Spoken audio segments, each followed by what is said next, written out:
section describes the financial transactions area in VSS. So let's look at a vendor that has information in most of these tabs to get an idea of what you will see.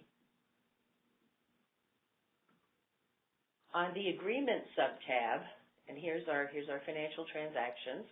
On the Agreement subtab, you can view awards or agreements, contracts, POs, master agreements, as well as submit your own invoice on an award or a contract instead of having to mail it in. We will go back and enter an INVSS invoice in VSS after we go through the rest of the subtabs. When you click the search key, you can use other conditions, but to bring them all up for all your agreements, click the search key and it will bring up all your agreements right here. On the scheduled payment tabs, you will be able, the subtab, you will be able to see scheduled payment requests which have not generated a disbursement. I went to search, there are no results found because right now there is not a payment request in process that hasn't gotten a check or an EFT. On the check and EFT subtab, you will be able to see all your payments, whether they be warrants or EFTs. In this case, we have two payments which are warrants, and these are you can actually select on one of your checks or EFTs and see more details. This will tell you that this is your vendor number, this is the number of your disbursement. The reference tab will show you the referenced agreements. It's pretty great. On the tax information subtab, you will be able to see your 1099 tax information starting in 2018 for the 2017 catalog year. So there's nothing in here so far. And on the invoices request subtab, you can view invoices generated on awards or contracts, as well as submit your own invoice on an award or contract. To create an invoice in VSS, it is necessary to have an open contract. So let's go back to the Agreement subtab. So we'll pull up our agreements.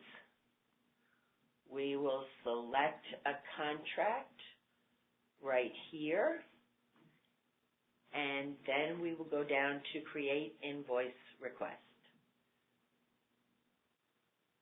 So then you have the part where you fill in your invoice number. Let's say it happens to be 12345. You fill in your invoice amount. Well, you know that all the work is completed, and so you are going to invoice the state for the full amount of the contract, which was $4,000. And then you go down to the discount information. This will bring over your discount information from your vendor record. If you don't have anything in here, you put apply no discount for this. If you really don't want to apply a discount, there are also options to make no changes or to make changes to discounts for this invoice. Then you go to the next step.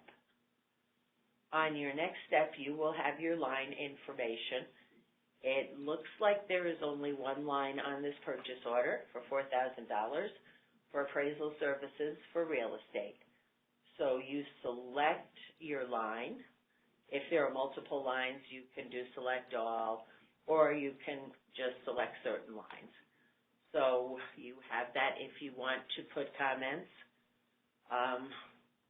you can put something like work finished, and then you go to the next step here. On your next step, if you have files that you want to attach that have subsidiary information that you want to send along with your invoice, you can click on Attach Files and take a file from your computer.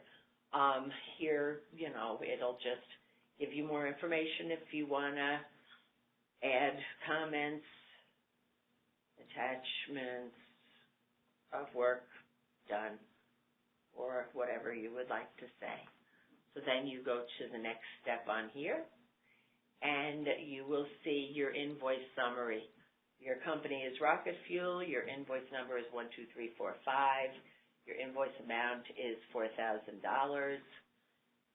Here's your contact name and number that was set up when the vendor was set up. Basically, here is your line. Here is your total line amount. So at this point, you can either cancel your invoice, or you can go back and make corrections, or you can submit your invoice, which I'm doing right now. Here it says, thank you for submitting your invoice, and you can go into the Invoices tab within Financial Transactions to be able to periodically check the status of your invoice. I'm going to close this right now. And that was the Financial Transactions area. The information for Financial Transactions is in the Sigma VSS New Vendor Registration Guide in Section 3, which is on pages 41 to 62. Thank you.